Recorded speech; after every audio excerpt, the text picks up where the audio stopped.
భారతదేశం 14,50,000 మంది సైనికులు భారతదేశంలో ఉంటే పాకిస్తానులో 6,50,000 మాత్రమే ఉన్నది. అంటే మనలో సగం కూడా లేని పరిస్థితి. ఇక పారామిలిటరీ బలాల విషయానికి వస్తే 25 లక్షల మంది బలగాలు భారతదేశంలో ఉంటే కేవలం పాకిస్తాన్లో 5 లక్షలు మాత్రమే, అంటే ఒకంటికి 5 వంతులు ఉన్న నేపథ్యం.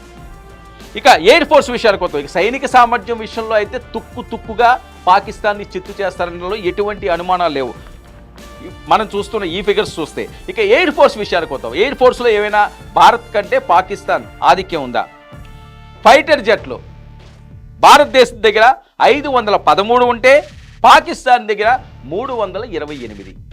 ఒకసారి చూడండి ఎంత వ్యత్యాసం ఉందో. మరి ఎందుకో వాళ్ళు అంతలా రెచ్చిపోతున్నారు, ఏం చూసుకున్నాం. ఇక హెలికాప్టర్ విషయానికి వస్తే భారత్ దగ్గర 899 ఉంటే పాకిస్తాన్ దగ్గర 373. ఏవి కూడా మనలో సగం కూడా ఉండే పరిస్థితి లేదు.